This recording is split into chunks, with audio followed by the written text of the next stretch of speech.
Bom dia, boa tarde, prezados amigos do Instituto Plínio Corrêa de Oliveira.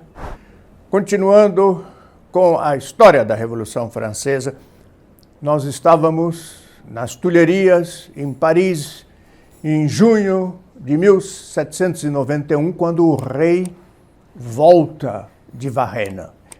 Ele foi apreendido a meio caminho e teve que retornar.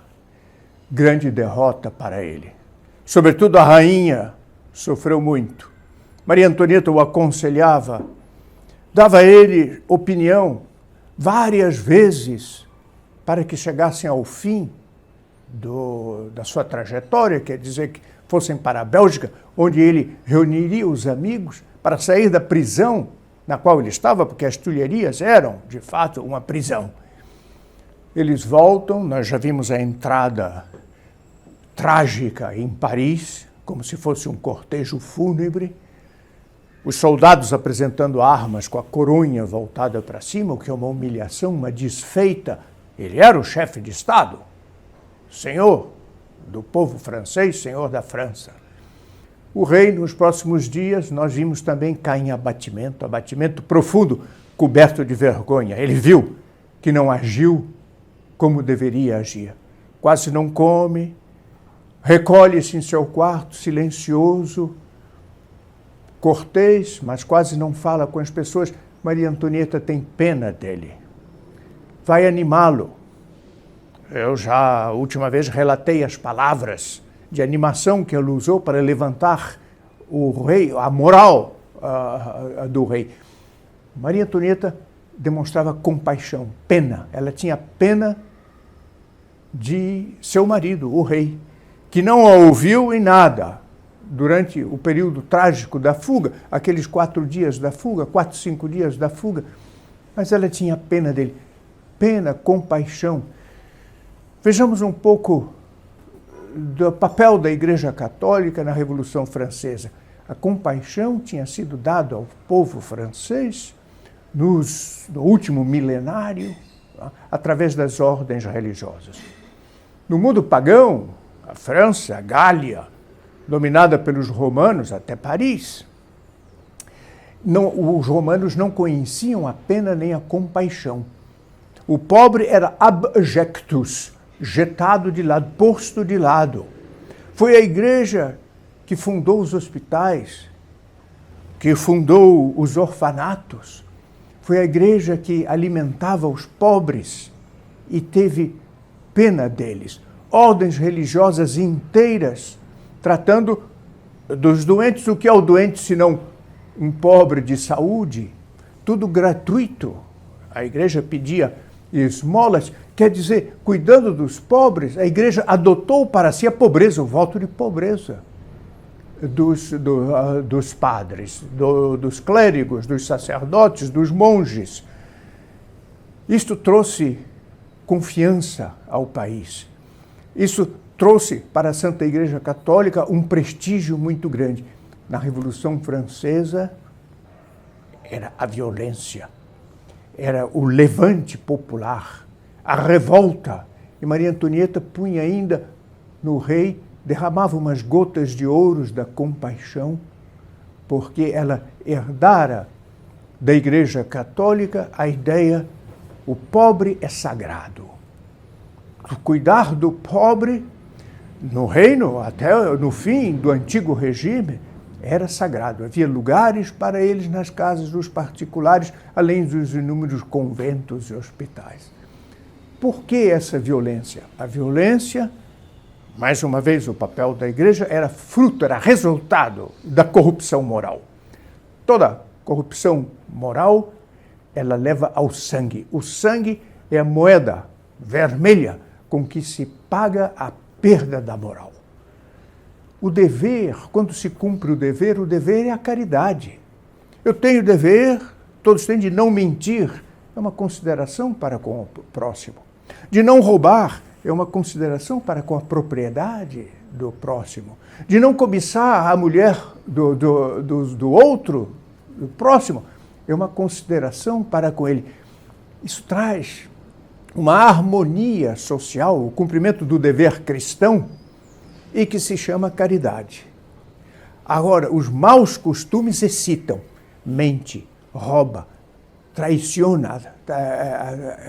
Isto traz uma excitação que é irmã gêmea, se não irmã, prima em primeiro grau da violência. Ela trará a violência. Uma aplicação para hoje. O que nós estamos vendo na Europa com o Islã? Se degola. O Islã, depois de ter fuzilado jovens, como há 4 anos atrás, em novembro, naquela reunião de jovens, num auditório chamado Bataclan, 150 jovens desarmados, enquanto ouviam músicas não tão recomendáveis, mas foram fuzilados pelos islamitas. Isso não bastou. Atentados, depois de atentado em Viena, agora, acabam de fuzilar, sem piedade, passantes, pessoas que frequentavam bar. No Chile, o que é que nós vimos? A queima de igrejas. Por que igreja? Porque a igreja é o símbolo da ordem.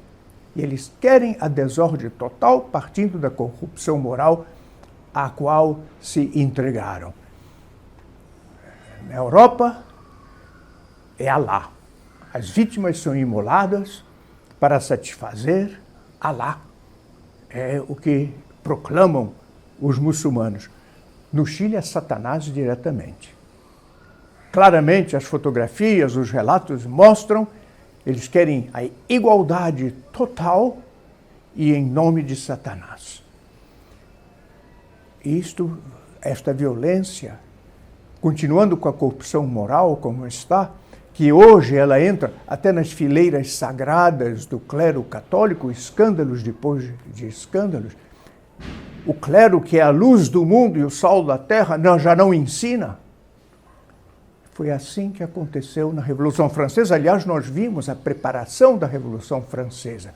Frieza do clero, desleixo do clero, não ensinava mais, tendência a concordar com os vícios da época, violência. Na fuga de Varennes, nós vimos, eles gritavam, queremos a tripa do rei. Nós enforcaremos os nobres com a tripa do rei. E de Maria Antonieta nós queremos a pele para fazer cintos para a nossa roupa. Assim foi, até que eles chegaram às Tulherias de volta de Varennes. Retomemos a narração em Varennes. Varennes foi uma derrota apenas para o rei. Vejamos a profundidade do ensinamento católico. O historiador notável Lenôtre e outros, Pierre Gaxot, ele diz que a Revolução estava desacreditada. Por quê? Todos souberam do massacre moral feito contra o rei e contra a rainha. As humilhações, as imundícies que foram jogadas na berlinda na qual eles eram transportados. Eles sabiam que o rei era a alma e a vida da nação de séculos assim. Que mal tinha feito o rei, que violência praticou a ele. Era chamado tirano. Por que tirania? Que prisão ele abriu? Quem é que ele encarcerou? Quem ele enforcou? Como estavam sendo enforcados aqueles que não aderiam à Revolução? A Revolução, ela estava desacreditada na volta de Varennes. O povo não queria mais aquela violência. Deixemos o rei como está, basta de humilhações para ele. A Revolução estava no impasse. A França era governada por uma Assembleia Constituinte. Estavam fazendo uma Constituição que deveria substituir o rei. Robespierre e Danton, depois de Varennes, representavam a ala radical. Eram aqueles da extrema esquerda. Eles queriam a deposição do rei. Fora com o rei, temos uma Constituição, a Constituição, monumento da inteligência, do iluminismo, da inteligência esclarecida pela filosofia do iluminismo. Ela nos governará muito melhor do que o rei. Os moderados disseram, o povo não vai suportar isto. Isso eles diziam em julho, agosto.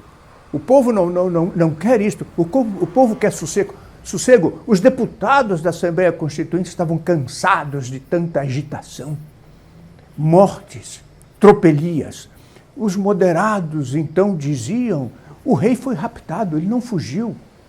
Não é preciso uma Constituição, ou façamos uma Constituição moderada, porque o pobre rei foi moderado. Tanto é que a Assembleia, às pressas, restituiu todos os direitos do rei que já tinham sido tirados deles para que a Revolução Francesa, os princípios da Revolução, governassem sozinha.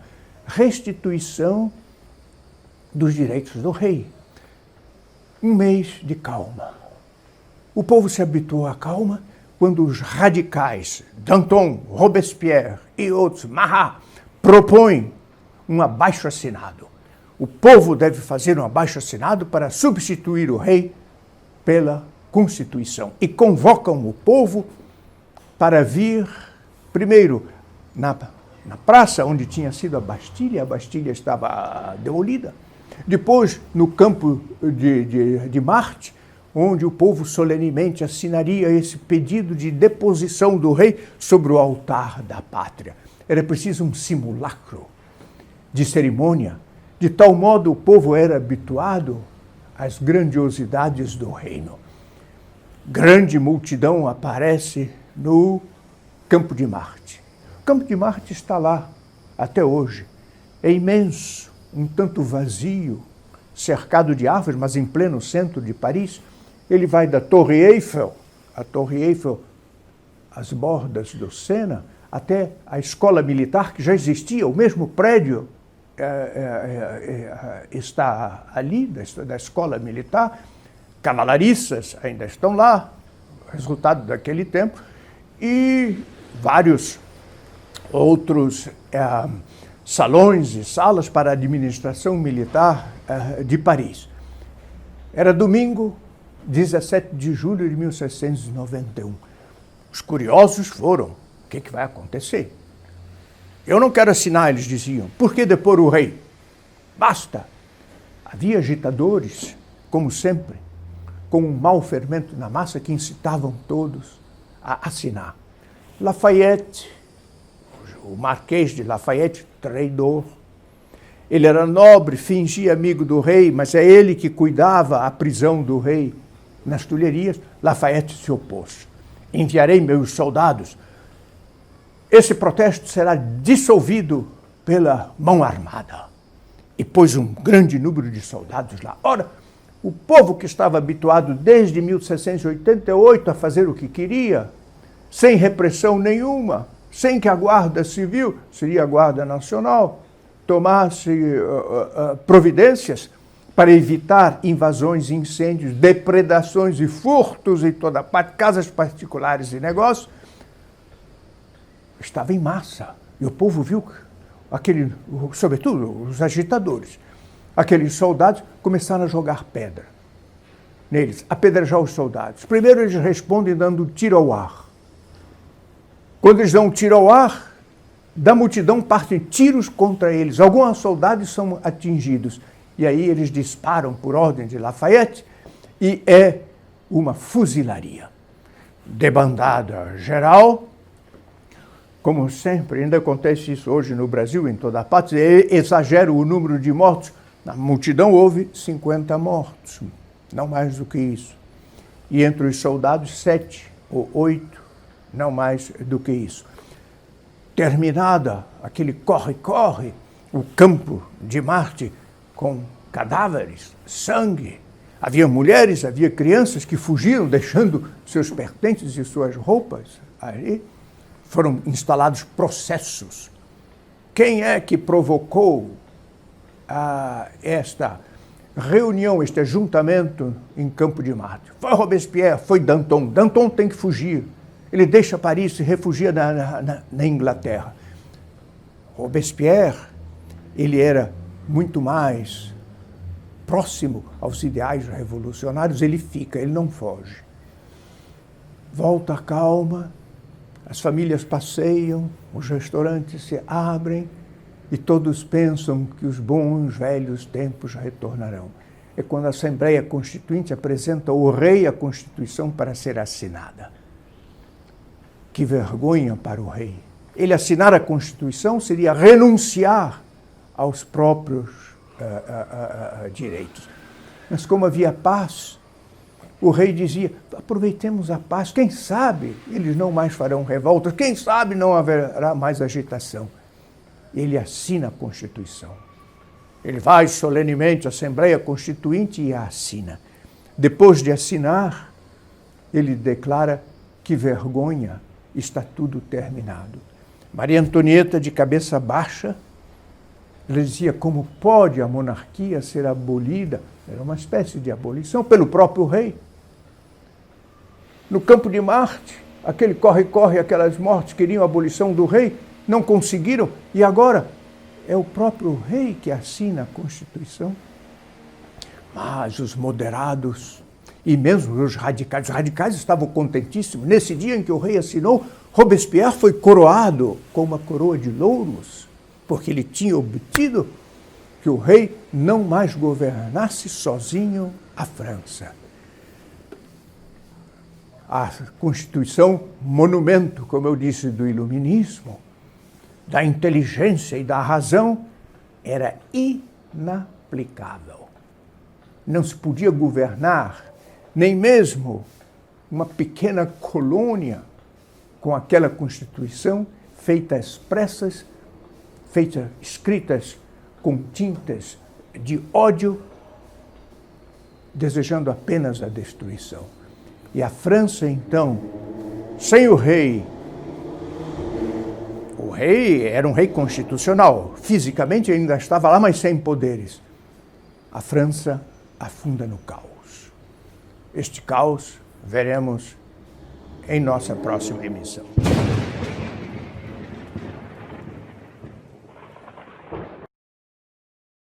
Chegamos ao final de mais um vídeo. Aqui ao meu lado estão aparecendo alguns vídeos recomendados. Não se esqueça, inscreva-se nesse canal e faça parte dessa reação pelo Brasil.